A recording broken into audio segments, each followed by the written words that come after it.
మాజీ మంత్రి సీదిరి అప్పలరాజు అరెస్ట్ అయ్యారు. ఆయన అరెస్టును నిరసిస్తూ సీదిరి నివాసానికి భారీగా చేరుకున్న వైసీపీ శ్రేణులు.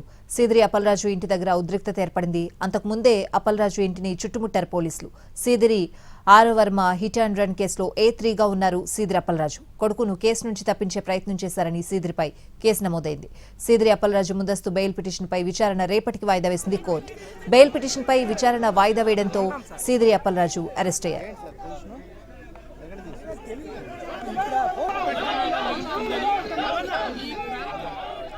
వైసీపీ నాయకులను అరెస్టు చేసేందుకే వ్యవస్థ ఉందన్నట్లుగా ప్రభుత్వం వ్యవహరిస్తోందని అన్నారు ఆ పార్టీ నేత శ్రీకాంత్ రెడ్డి.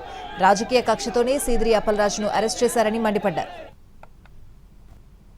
కాలంలో ఒక వైద్యుడిగా ఒక సామాన్య కుటుంబంలో జన్మించి అత్యంత ప్రతిభతో రాష్ట్ర ర్యాంకు సాధించి మెడిసిన్ కంప్లీట్ చేసి సేవ చేసి ప్రజల మన్ననలు పొంది ఒక రాజకీయ నాయకుడిగా గుర్తింపు పొంది మంత్రిగా కూడా వ్యవహరించినటువంటి ఆ వ్యక్తిని ఇలా రాజకీయ కక్షతో వేధించడం ఎంతవరకు సమంజసం? రోడ్డు ప్రమాదం జరిగినటువంటి సంఘటన దురదృష్టకరం. ఆ ప్రమాదంలో మరణించడం. సీదిరి అప్పలరాజు అరెస్టును ఖండించారు మాజీ మంత్రి ధర్మాన ప్రసాదరావు. మత్స్యకారుల తరపున ప్రభుత్వాన్ని ప్రశ్నిస్తున్నారని సీదిరిని అరెస్ట్ చేశారన్నారు. కూటమి నేతల పిల్లలు రోడ్డు ప్రమాదాలు చేస్తే ఇలాగే స్పందిస్తారా అని ప్రశ్నించారు. మీరు ఇలాగనే చేస్తున్నారా? మేము ప్రశ్నిస్తున్నాం. ప్రభుత్వాన్ని ఎవరు లోపాలని, విధానాల్లో ఉండేటువంటి డొల్లతనాన్ని, అవినీతిని ఎవరు ప్రశ్నించొద్దని మీరు అనుకుంటున్నారా?